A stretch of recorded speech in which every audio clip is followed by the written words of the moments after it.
Dear students, exams का time आ रहा है। चाहे 10th हो चाहे 12th हो, इनकी एग्ज़ाम डेट्स आपकी आ चुकी है। फरवरी में एग्ज़ाम्स हैं और एग्ज़ाम का आपका जो पेपर होगा उसका एक बहुत ही इम्पोर्टेंट पार्ट होता है, चाहे इंग्लिश हो चाहे हिंदी हो, एप्लीकेशन या लेटर्स। तो मैंने इस वीडियो में ऑलरेडी एक प्लेलिस्ट डाली हुई है जिसमें एप्लीकेशन और लेटर का फॉर्मेट कैसा होता है, कुछ सैम्पल लेटर्स और एप्लीकेशंस भी उसमें हैं, तो आप उसको देख सकते हैं। अगर पहली बार चैनल से जुड़े हैं तो प्लेलिस्ट में जाकर उसको देख सकते हैं। आज मैं एक और सैम्पल लेटर का आपको बताने वाला हूं। तो वो लेटर कैसा होगा, कैसे लिखते हैं।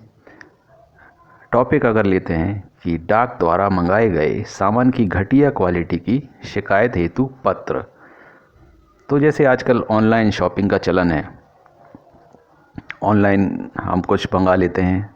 आमतौर पर तो पहले लोग दुकानों में जाकर परचेज़ करते थे, शॉपिंग मॉल्स में परचेज़ कर लेते हैं, लेकिन ख़ास तौर पर कोविड काल के दौरान ऑनलाइन शॉपिंग का ट्रेंड बहुत ज़्यादा बढ़ गया है। और सभी ने सुना भी है कि अलग अलग कंपनी से लोगों ने कुछ ऑर्डर किया है, तो जो चीज़ मंगाई गई है वो उस तरह की चीज़ उन्हें नहीं मिली, या कभी कभी तो ऐसा भी सुनाई दिया कि जो सामान मंगाया है उसकी जगह पर कुछ भी नकली प्रोडक्ट उनको भेज दिया। तो या फिर अगर भेजा है तो वो काफ़ी घटिया क्वालिटी का हुआ मिला है उन्हें। और ऐसी परिस्थिति में क्या करें, तो किस तरह का लेटर आप कंपनी में शिकायत पत्र लिख सकते हैं। तो इस तरह का मान लीजिए क्वेश्चन आपके एग्ज़ाम में आ जाता है कि कंपनी को लेटर लिखें, शिकायती पत्र लिखें, तो वह वो लेटर किस तरह से लिखा जाएगा आज के इस वीडियो में मैं आपको बताने वाला हूं। तो आइए हम देखते हैं। मान लीजिए कि क्वेश्चन आपको आया, a letter to a firm complaining of the quality of some articles which you bought through the post. मतलब हुआ इसका कि एक लेटर आप लिखें, किसी कंपनी को एक शिकायती पत्र लिखना है जिसमें आप शिकायत करेंगे आपको जो सामान मिला है उसकी घटिया क्वालिटी के बारे में, और ये सामान आपको पोस्ट के द्वारा प्राप्त हुआ है। इस तरह का क्वेश्चन अगर आ जाता है तो आप लेटर कैसे लिखेंगे। तो देखिए, जैसे मैंने सभी वीडियोस में बताया है कि आजकल का जो चलन है वो है कि सारा मैटर जो है वो लेफ़्ट हैंड साइड में लिखा जाता है। पहले क्या होता था, पुराने टाइम में जो परिपाटी थी वो था कि कुछ चीज़ें राइट हैंड साइड में लिखते थे और कुछ चीज़ें लेफ़्ट हैंड साइड में लिखते हैं। लेकिन अब वो प्रथा, वो जो रिवाज ख़त्म हो गया है। अब सारा का सारा जो मैटर है वो लेफ़्ट हैंड साइड पर ही होता है। तो मान लीजिए कि जो लिखने वाला है वो लुधियाना को बिलोंग करता है, तो उसने अपना एड्रेस लिखा, 4 सेंट्रल स्क्वायर लुधियाना 708915। सबसे पहले अपना लेटर लिखा जाता है। इसके पीछे एक साइकोलॉजिकल कारण भी है कि आपको अगर कहीं से भी लेटर मिला है तो सबसे पहले आपके मन में क्या जिज्ञासा होती है। यही जिज्ञासा होती है कि लेटर कहाँ से आया है। तो इसीलिए अगर आप भी लेटर लिख रहे हैं तो सबसे पहले अपना एड्रेस लेफ़्ट हैंड साइड में सबसे ऊपर टॉप पर आप लिखेंगे।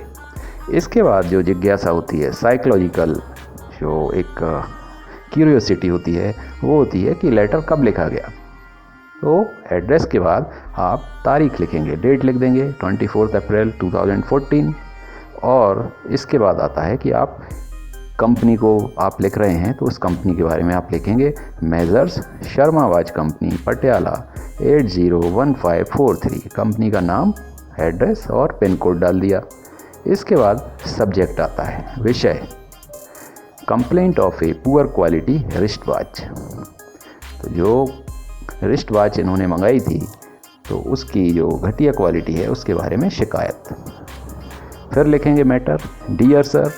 अब क्योंकि ये कंपनी में बात हो रही है, फॉर्मल टाइप का लेटर है, तो इसमें इस तरह की वर्डिंग्स आती है, dear sir, I want to bring to your notice that the order dated 7th April 2014 of A wrist watch is not of good quality.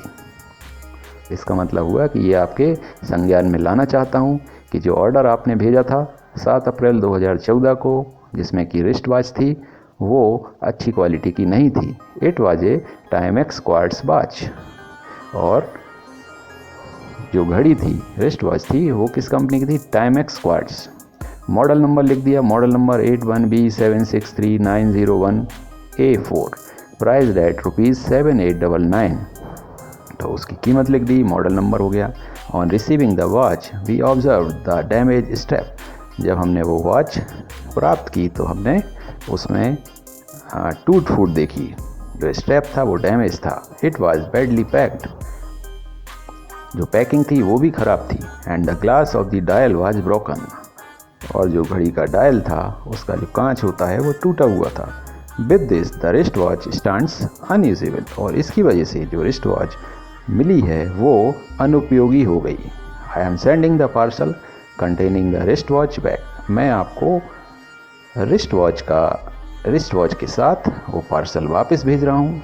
Expect prompt replacement of the same, और मैं उम्मीद करता हूँ कि इस टूटी हुई वॉच की जगह पर आप रिप्लेस कर दूसरी वॉच भेजेंगे। प्लीज़ टेक नेसेसरी एक्शन, और कृपया इस पर उचित कार्रवाई करें।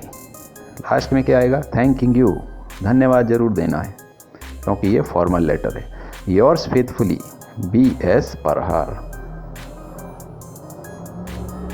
तो ये इस तरह से ये एक फॉर्मल लेटर हो गया। अगर आप कंपनी को कोई कंप्लेंट लेटर भेज रहे हैं, अब सिर्फ कंपनी कंप्लेंट लेटर ही नहीं, किसी भी तरह का लेटर अगर कंपनी से आप संवाद कर रहे हैं लेटर के थ्रू, तो यही फॉर्मेट होगा। अब उसका सब्जेक्ट भले ही चेंज हो जाए, लेकिन तरीका यही होगा। तो उम्मीद करता हूँ ये आपको समझ में आया होगा। आने वाले टाइम में मैं लेटर्स और एप्लीकेशन से रिलेटेड और भी सैम्पल्स आपको दूंगा, ताकि आपकी तैयारी एग्ज़ाम पॉइंट ऑफ व्यू से अच्छी तरह से हो पाए। इसके अलावा मैं कुछ एसेज के सैम्पल भी डालूंगा, तो एसेज भी एग्ज़ाम में आते हैं, तो आप उन्हें भी देखिएगा। और हम जल्द मिलते हैं अगली वीडियो में। Take care, thank you so much.